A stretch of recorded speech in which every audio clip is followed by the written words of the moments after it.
Notable Notes Music Academy. Hello. And I just have a few questions for him and let you meet him. Okay, so first of all, tell us a little bit about your musical journey and what led you to teaching. Well, I started in middle school on clarinet, actually. I grew up in Texas, and I was able to be part of that school system and have some great educators, even at that middle school level, that really kind of laid that good foundation for, playing with a good tone, but having good tempo. And having good rhythm and understanding the dexterity required to play clarinet. And then I later moved to St. Louis, got into percussion, and I was so thankful for my parents for supporting my education with extra lessons. That's so important. And I think I was able to learn more. And I just love the creative side of music, being able to express myself in a safe manner that's healthy, that can also benefit other people. And I learned different things about teamwork. And just learning how to read music is so important, and I'm very thankful. And that really attracted me to it, was learning how to decipher dots on a page, which is basically what the note heads are, and it's a code. So if anybody watching likes being analytical with things, learning an instrument is great. Oh, great. Yeah. That's awesome. And what do you teach here? Well, we know it's percussion. How long have you been part of the team? I've been here, thankfully, for about 7 years. It's wonderful being here in the Wheaton area, and I love working with other teachers, and obviously you, Lynette, and everybody else, and I'm really thankful for the opportunity. Oh, that's awesome. Okay, what's your teaching style like, and how do you keep lessons fun and engaging? That's great.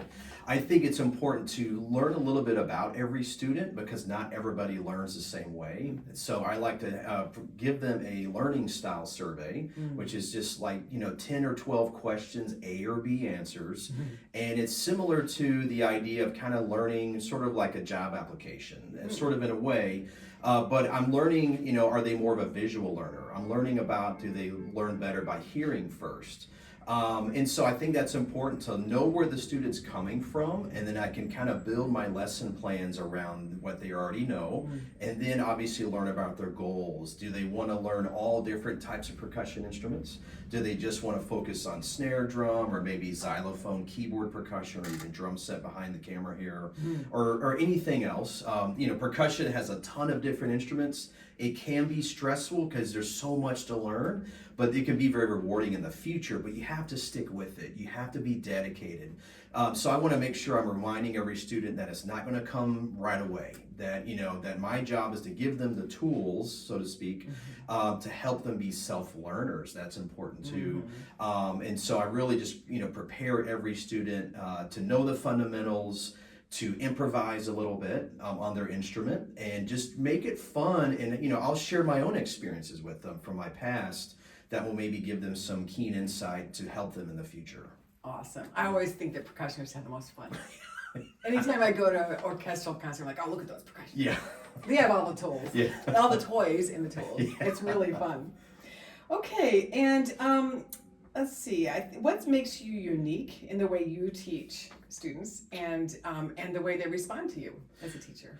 Well, I feel very fortunate to have been doing this for a while, so hopefully my experience will maybe set me apart a little bit. I've taught in a few different states. I've taught with some other great educators like yourself, but other educators in the percussion world, and I've hopefully have gleaned enough things from them to share with the future generations.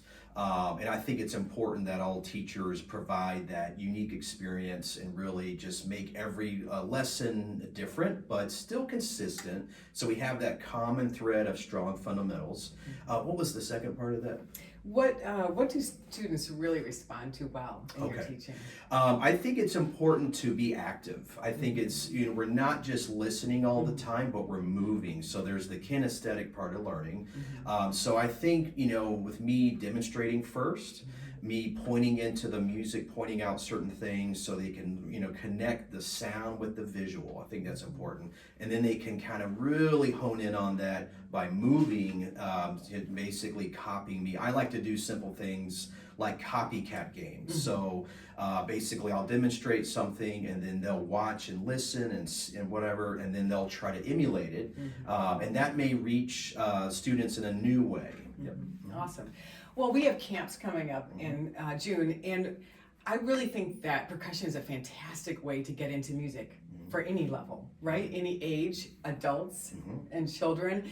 And also if you play other instruments. So if you play piano or you sing or you play clarinet or trumpet, percussion is a great way to expand your musical knowledge, and especially in our June camps, because there's only 3 times that you meet on a Saturday. So it's a low commitment, low cost level, and yet high impact, right? So besides the June camps, what openings do you have coming up in the summer for students? Well, that's great. Yeah, this summer is a great opportunity. I will have an extra day of teaching. So typically I've been only on Saturdays. And a few years ago I was on Thursdays because back then my schedule allowed it. But I'm going to definitely make more time this summer for Thursday lessons. So if weekends don't work for somebody, I know we're all busy during the summer, feel free to reach out and let's try to set something up for Thursdays. Awesome. Okay, great. And you can reach us at 630-456-1804. So thanks, Ben. Thank you. Great. Thank you.